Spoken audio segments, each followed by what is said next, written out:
नमस्कार दोस्तों, मैंने पिछला वीडियो बनाया था चैट जीपीटी को कैसे इस्तेमाल किया है।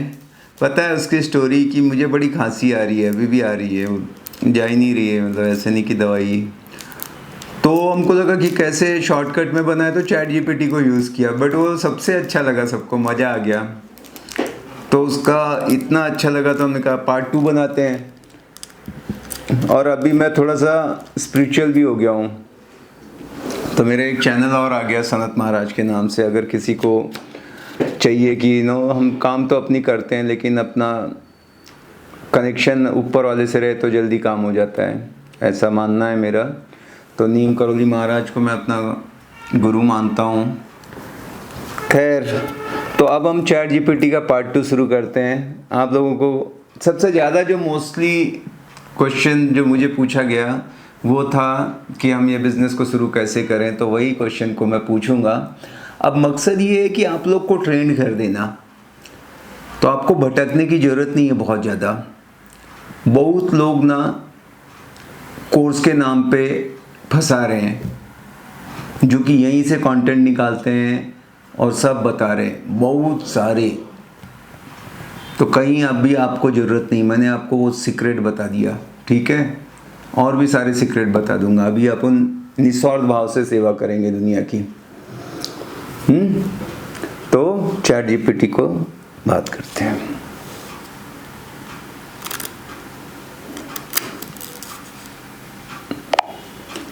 Hello GPT. Hello, how can I help you today? मुझे रियल एस्टेट बिजनेस शुरू करना है, तो इंडिया में कैसे करें? रियल एस्टेट बिजनेस शुरू करने के लिए कुछ महत्वपूर्ण कदम हैं। पहले बाजार का रिसर्च करें, ये जाने कि किस तरह की प्रॉपर्टी की मांग है। दूसरा, कानूनी प्रक्रियाओं और आवश्यक परमिट्स की जानकारी लें। तीसरा, सही लोकेशन चुनें और निवेश की योजना बनाएं। और अंत में एक अच्छी टीम बनाएं और ग्राहकों के साथ अच्छे संबंध बनाएं। अगर आपको और मदद चाहिए तो बेझिझक पूछिए। अभी ऐसा है कि मैं वीडियो बना रहा हूँ, मैं यूट्यूब पर, और बहुत सारे दर्शक हैं जिनका ये सवाल था, तो थोड़ा डिटेल में नए आदमी के हिसाब से एक एक चीज़ को बताएं। बिल्कुल, आइए इसे विस्तार से समझते हैं। एक, शुरुआत में शुरू कीजिए। रियल एस्टेट के बारे में बेसिक जानकारी और शिक्षा प्राप्त करें। ऑनलाइन कोर्सेज या लोकल वर्कशॉप्स में भाग लें। दूसरा, मार्केट रिसर्च। अपने आसपास के रियल एस्टेट मार्केट की अच्छी तरह से रिसर्च करें। जाने के किस My guidelines won't let me talk about that. Can I help you with something else? GPT, बीच में शायद कुछ डिस्टरबेंस आ गया था, एक बार फिर से बताएं। जरूर, मैं फिर से समझाता हूँ। एक, शुरुआत में शिक्षा। रियल एस्टेट की बेसिक जानकारी हासिल करें। ऑनलाइन कोर्सेज या लोकल वर्कशॉप्स में भाग लें। दूसरा, मार्केट रिसर्च। अपने इलाके का रियल एस्टेट मार्केट समझें। जाने की किस तरह की प्रॉपर्टी की मांग है और कौन सी लोकेशन फायदेमंद है। तीसरा, कानूनी प्रक्रियाएं। सभी जरूरी लाइसेंस और परमिट्स की जानकारी लें। चौथा, निवेश की योजना। अपनी वित्तीय स्थिति का आकलन करें और निवेश की योजना बनाएं। पांचवा, नेटवर्किंग और मार्केटिंग। अच्छे संबंध बनाएं और अपने बिजनेस को प्रमोट करें। कोई और जानकारी चाहिए? और इसमें क्या क्या मुझे, जैसे रेरा इंडिया में है, तो उसके लिए कैसे किया जाता है? RERA, real estate regulatory authority के तहत हर प्रोजेक्ट को रजिस्टर करना अनिवार्य है। इसके लिए रजिस्ट्रेशन, आपको रेरा पोर्टल पर जाकर अपने प्रोजेक्ट का रजिस्ट्रेशन करना होगा। प्रोजेक्ट की सभी डिटेल्स जैसे कि प्लान, फंडिंग और डिलीवरी टाइमलाइंस शामिल करनी होंगी। दो, डॉक्यूमेंटेशन। जरूरी दस्तावेज जैसे कि भूमि की स्वामित्व, प्लानिंग परमिशन आदि को सबमिट करना होगा। तीसरा, पारदर्शिता। प्रोजेक्ट से जुड़ी हर जानकारी अपडेटेड और पारदर्शी रखनी होगी। चौथा, कानूनी सलाह। एक वकील या विशेषज्ञ से सलाह लें ताकि सभी कानूनी प्रक्रियाएं सही से पूरी हो। क्या आपको और जानकारी चाहिए? जीपीटी, आप बहुत तेज बोल रहे हैं, थोड़ा स्लो बोल सकते हैं? बिल्कुल, मैं धीरे धीरे समझाता हूँ।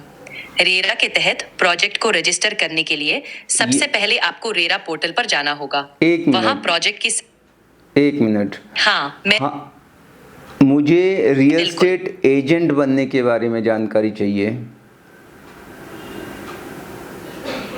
रियल एस्टेट एजेंट बनने के लिए आपको सबसे पहले लोकल रियल एस्टेट मार्केट की अच्छी समझ होनी चाहिए। फिर आपको किसी रजिस्टर्ड रियल एस्टेट एजेंसी के साथ जुड़कर अनुभव लेना चाहिए। भारत में कई राज्यों में रियल एस्टेट एजेंट के लिए लाइसेंस भी जरूरी होता है। आपको इसके लिए आवेदन करना होगा और एक परीक्षा भी पास करनी पड़ सकती है। ग्राहकों के साथ अच्छा संवाद और नेटवर्किंग स्किल्स भी महत्वपूर्ण है। क्या आप और जानकारी चाहते हैं? मैं प्रॉपर्टी कहाँ से ढूंढूंगा? प्रॉपर्टी ढूंढने के लिए कई जगहों पर देख सकते हैं। एक, ऑनलाइन पोर्टल्स जैसे Magic Bricks, 99 acres, housing.com, listing, local agents, स्थानीय रियल एस्टेट एजेंट्स की मदद ले। अखबार और मैगजीन्स प्रॉपर्टी सेक्शन में नई लिस्टिंग्स मिल सकती है। चौथा, सोशल मीडिया ग्रुप्स और कम्युनिटीज, कई बार सोशल मीडिया पर भी प्रॉपर्टी लिस्टिंग्स मिल जाती हैं। पांचवा, डायरेक्ट बिल्डर्स या डेवलपर्स, सीधा बिल्डर से संपर्क करें जो नए प्रोजेक्ट्स पर काम कर रहे हैं। क्या ये जानकारी उपयोगी है? बिल्कुल, अच्छा लगा। अब मुझे मान लो प्रॉपर्टी निकाल दी तो नेक्स्ट क्या करना होगा? अगला कदम प्रॉपर्टी का निरीक्षण या इंस्पेक्शन करना होगा।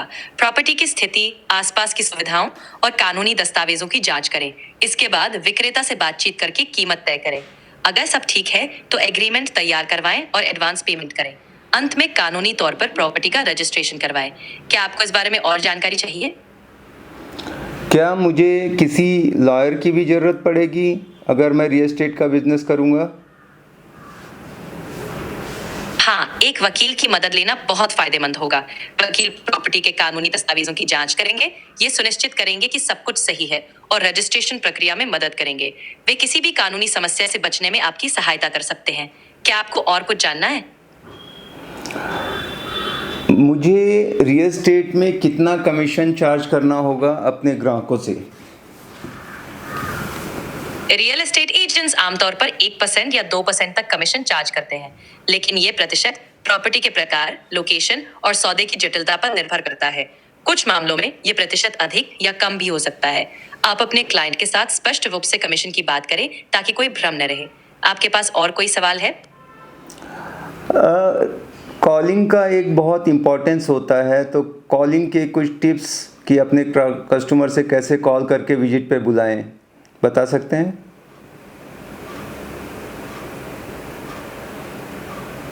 कॉलिंग के लिए कुछ महत्वपूर्ण टिप्स हैं। एक, तैयारी करें। कॉल से पहले अपनी स्क्रिप्ट तैयार रखें और प्रॉपर्टी की मुख्य जानकारियों को नोट करें। दूसरा, सौहार्दपूर्ण शुरुआत। कॉल की शुरुआत में ही दोस्ताना और प्रोफेशनल तरीके से बात करें। तीसरा, सीधी और स्पष्ट बातचीत। सीधे मुद्दे पर आए, प्रॉपर्टी की खासियत बताएं और उनके सवालों का जवाब दें। चौथा, पर्सनल टच। ग्राहक की जरूरतों को समझें और उन्हें महसूस कराएं कि आप उनकी मदद के लिए हैं। पांचवा, फॉलो अप। कॉल के बाद फॉलो अप करना ना भूलें। इससे ग्राहकों को विश्वास होता है कि आप संजीदा हैं। क्या इससे मदद मिली? कोई एक स्क्रिप्ट आप बता सकते हैं? जरूर, यहाँ एक सरल स्क्रिप्ट है। नमस्ते, ग्राहक का नाम। मैं आपका नाम बोल रहा हूँ आपकी कंपनी से। आशा है आप अच्छे हैं। मैंने सुना कि आप लोकेशन, प्रॉपर्टी टाइप में दिलचस्पी रखते हैं। हमारे पास एक शानदार प्रॉपर्टी है जो आपकी जरूरतों के अनुसार हो सकती है। क्या आप इसे देखने के लिए समय निकाल सकते हैं? इससे जुड़ी और जानकारी मैं आपको दे सकती हूँ। क्या आप इसे और कस्टमाइज करना चाहेंगे? हाँ, थोड़ा सा और कस्टमाइज़ करके। मुझे एक न्यू प्रोजेक्ट के लिए कस्टमर को साइट पर विजिट बुलाना है। जरूर, इस तरह कोशिश कर सकते हैं। नमस्ते, ग्राहक का नाम। मैं आपका नाम बोल रहा हूँ आपकी कंपनी से। हमारे पास एक नया प्रोजेक्ट है जो आपके लिए बेहतरीन विकल्प हो सकता है। क्या आप इस प्रोजेक्ट की साइट पर विजिट करना चाहेंगे? मैं आपके लिए कन्वीनियंट टाइम अरेंज कर सकती हूँ। इससे जुड़ी सभी जानकारी मैं आपको दूंगी। क्या ये मददगार है? पर लोग ज़्यादा जानकारी फ़ोन पर चाहते हैं, जैसे कीमत, लोकेशन, प्रोजेक्ट का नाम, वो बताएं या नहीं? हाँ, कुछ बुनियादी जानकारी जरूर देनी चाहिए, जैसे प्रोजेक्ट का नाम, लोकेशन और एक अनुमानित कीमत। लेकिन पूरी जानकारी देने से पहले उन्हें विजिट के लिए उत्साहित करें। कह सकते हैं कि डिटेल्स साइट पर विजिट के दौरान बेहतर समझ आएंगी। इससे उनकी रुचि भी बनी रहती है। आपका क्या विचार है? मुझे लोग ज़्यादातर प्राइस कहते हैं महंगा है और फ़ोन पे ही असली कितना कम हो जाएगा ऐसे पूछते हैं, तब क्या करें? ऐसे मामलों में आप उन्हें समझा सकते हैं कि कीमत प्रोजेक्ट की गुणवत्ता और लोकेशन के अनुसार उचित है। आप उन्हें यह भी बता सकते हैं कि प्राइस पर बातचीत साइट विजिट के बाद की जा सकती है। इससे वे प्रोजेक्ट देखने में रुचि लेंगे और बातचीत के लिए तैयार रहेंगे। क्या ये रणनीति ठीक लगेगी? बढ़िया है। तो मुझे कब कब उनको रिमाइंड करना होगा, क्योंकि कई बार लोग यहाँ पे फ़ोन के बाद दोबारा फ़ोन अटेंड ही नहीं करते। फॉलो अप के बाद सोच समझकर मत करें। पहला फॉलो अप अगले हफ्ते अगले 24 से 48 घंटों में करें ताकि संवाद ताजा रहे। दूसरा फॉलो अप यदि पहले कॉल का जवाब नहीं मिलता तो 3 से 4 दिनों बाद एक और कॉल करें। तीसरा साप्ताहिक रिमाइंडर हर हफ्ते एक बार तक कॉल या मैसेज से रिमाइंड करें। चौथा सॉफ्ट अप्रोच हर कॉल में विनम्रता से बात करें ताकि वे दबाव महसूस न करें। अगर इसके बाद भी जवाब नहीं मिलता तो कुछ समय बाद फिर से कोशिश कर सकते हैं। क्या ये रणनीति ठीक लगेगी? बढ़िया रहेगी। अब लीड जनरेशन करना एक बहुत बड़ी समस्या है, तो वो कैसे कर सकते हैं? लीड जनरेशन के लिए कुछ कारगर तरीके हैं। 1. Online marketing, social media, Google ads और प्रॉपर्टी लिस्टिंग वेबसाइट्स पर विज्ञापन दें। दूसरा वेबसाइट और ब्लॉग, एक प्रोफेशनल वेबसाइट बनाएं और रेगुलर ब्लॉग पोस्ट करें जो लोगों को आकर्षित करें। तीसरा नेटवर्किंग, लोकल इवेंट्स, सेमिनार्स और रियल एस्टेट एक्सपोज में भाग लें ताकि नए लोगों से मिल सके। चौथा रेफरल्स, अपने मौजूदा क्लाइंट से रेफरल्स मांगे। संतुष्ट क्लाइंट्स अक्सर नए ग्राहकों की ओर ले जाते हैं। पांचवा ईमेल मार्केटिंग, संभावित ग्राहकों की सूची बनाएं और उन्हें नियमित रूप से अपडेट्स भेजें। क्या इनमें से कोई तरीका आपको उपयुक्त लगता है? हाँ, मैं कोशिश करके जानूँगा।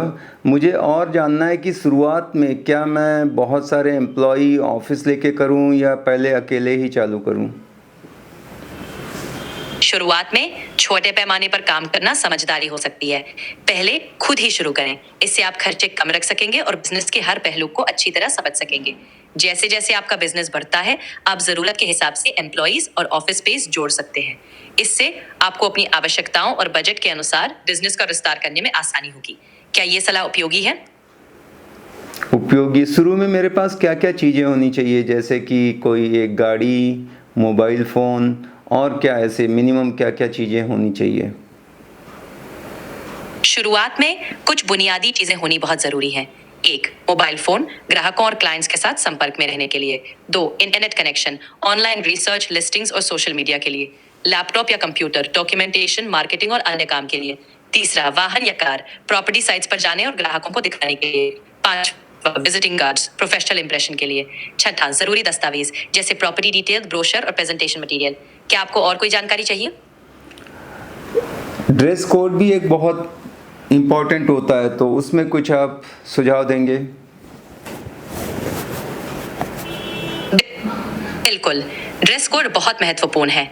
1. प्रोफेशनल ड्रेसिंग, फॉर्मल या सेमी फॉर्मल कपड़े पहने। पुरुषों के लिए शर्ट पैंट और महिलाओं के लिए साड़ी या फॉर्मल ड्रेस अच्छा विकल्प है। 2. साफ सुथरा लुक, हमेशा साफ सुथरे और प्रेस किए हुए कपड़े पहने। तीसरा शूज, फॉर्मल शूज पहने जो कंफर्टेबल हों और अच्छे दिखे। चौथा ग्रूमिंग, व्यक्तिगत स्वच्छता का ध्यान रखें, जैसे अच्छी हेयर स्टाइल और साफ नाखून। सादगी और प्रोफेशनल लुक हमेशा प्रभाव छोड़ता है। क्या ये सुझाव मददगार है? मैं दाढ़ी रखूं या नहीं? दाढ़ी रखना पूरी तरह से आपके व्यक्तिगत चुनाव पर निर्भर है। अगर आप दाढ़ी रखते हैं तो सुनिश्चित करें कि वह साफ सुथरी और अच्छी तरह से ट्रिम की हुई हो। एक अच्छी तरह से मेंटेन की हुई दाढ़ी भी प्रोफेशनल लुक दे सकती है। अगर आप क्लीन शेव लुक पसंद करते हैं तो वह भी एक अच्छा विकल्प है। मुख्य बात यह है कि आप प्रेजेंटेबल और प्रोफेशनल दिखें। क्या इससे मदद मिली? और मेरे बाल बड़े होने चाहिए या छोटे होने चाहिए? बालों की लंबाई भी आपके व्यक्तिगत चुनाव पर निर्भर करती है। अगर आप बड़े बाल रखते हैं तो उन्हें साफ और अच्छी तरह से संवार कर रखें। छोटे बाल भी एक प्रोफेशनल लुक दे सकते हैं, तब तक वे साफ सुथरे और व्यवस्थित हो।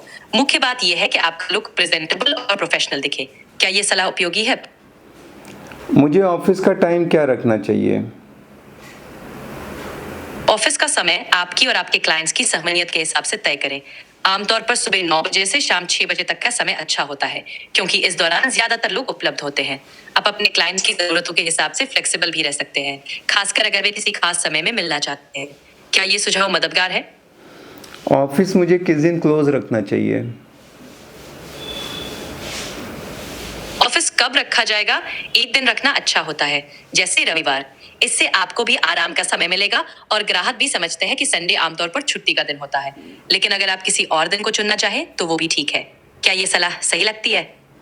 रियल एस्टेट में ज़्यादातर लोग वीकेंड छुट्टियों में आते हैं, तो संडे रखना मेरे ख्याल से सही नहीं होगा। आप क्या कहते हो? आप सही कह रहे हैं। रियल एस्टेट में कई लोग वीकेंड पर ही विजिट करने आते हैं। ऐसे में रविवार को ऑफिस खुला रखना फायदेमंद हो सकता है। आप अपनी छुट्टी किसी और दिन रख सकते हैं जब ग्राहकों की संख्या कम होती है, जैसे सोमवार या कोई और वीकडे। क्या ये सुझाव ठीक लगेगा? हाँ, ये ठीक रहा। चलिए, आपसे बात करके खुशी हुई। और भी मुझे कुछ जानकारी चाहिए होगा तो आपको हम याद करेंगे। शुक्रिया। मुझे भी आपसे बात करके खुशी हुई। अगर कभी भी आपको और जानकारी की जरूरत हो, बेशक संपर्क करें। धन्यवाद। जाते जाते एक चीज, जरूर पूछिए। सबसे कौन सी क्वालिटी होनी चाहिए एक रियल्टर एजेंट बनने के लिए? एक सफल रियल्टर एजेंट के लिए सबसे महत्वपूर्ण गुण है अच्छा संवाद कौशल, कम्युनिकेशन स्किल्स। ग्राहकों की जरूरतों को समझना, विश्वास बनाना और प्रोफेशनल तरीके से डील करना बहुत जरूरी है। इसके अलावा धैर्य, ईमानदारी और मार्केट की अच्छी समझ भी महत्वपूर्ण होती है। क्या ये जवाब उपयोगी है? हाँ, और एक चीज़ याद आया मुझे, कौन सी किताबें मददगार साबित होगी रियल एस्टेट बिजनेस को बढ़ाने में?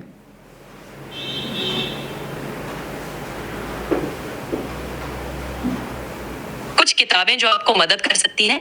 1, the millionaire real estate agent by Gary Keller. ये किताब रियल एस्टेट एजेंट्स के लिए बहुत उपयोगी है। 2, the book on rental property investing by Brandon Turner.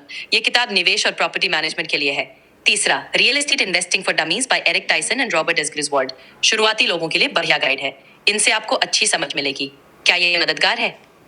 मुझे किसी ने कहा था कम्युनिकेशन स्किल के लिए how to win in friends and influence people, Dale Carnegie की, वो भी एक अच्छी किताब होगी। क्या कहना है आपका?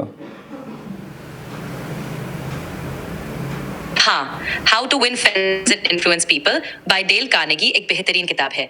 ये कम्युनिकेशन स्किल्स और लोगों के साथ बेहतर संबंध बनाने में मदद करती है, जो रियल एस्टेट बिजनेस में बहुत उपयोगी है। इस किताब की टिप्स आपको ग्राहकों के साथ बेहतर संवाद और विश्वास बनाने में मदद करेंगे। क्या आपको ये सुझाव पसंद आया? बिल्कुल, शुक्रिया। Thank you so much. आपका स्वागत है। अगर और किसी मदद की जरूरत हो तो बेझिझक पूछिए। शुभकामनाएं। अब मज़ा आया दोस्तों। देखिए, जितनी भी चीज़ें थी, ये पूरी स्क्रिप्ट भी हमको मोबाइल पे आ जाती है, सब कुछ यहाँ पर होती है। तो आप लोग कम से कम ये तो जानते हो ना चैट जीपीटी का लोगो कैसे होता है। ये है जो चैट जीपीटी का लोगो है। अब मेरे बहुत सारी चीज़ें, तो आप अगर मैं अपने इस उम्र के पड़ाव में इतना ज़्यादा टेक्निकली अवेयर हूँ तो सोचिए कि आप तो सब मेरे से जवान होंगे। एवरेज जो है मेरे ख्याल से एज जो है वो 30 ईयर्स है इंडिया की। तो आपको कितना इस चीज़ के पीछे दिमाग खपाना चाहिए।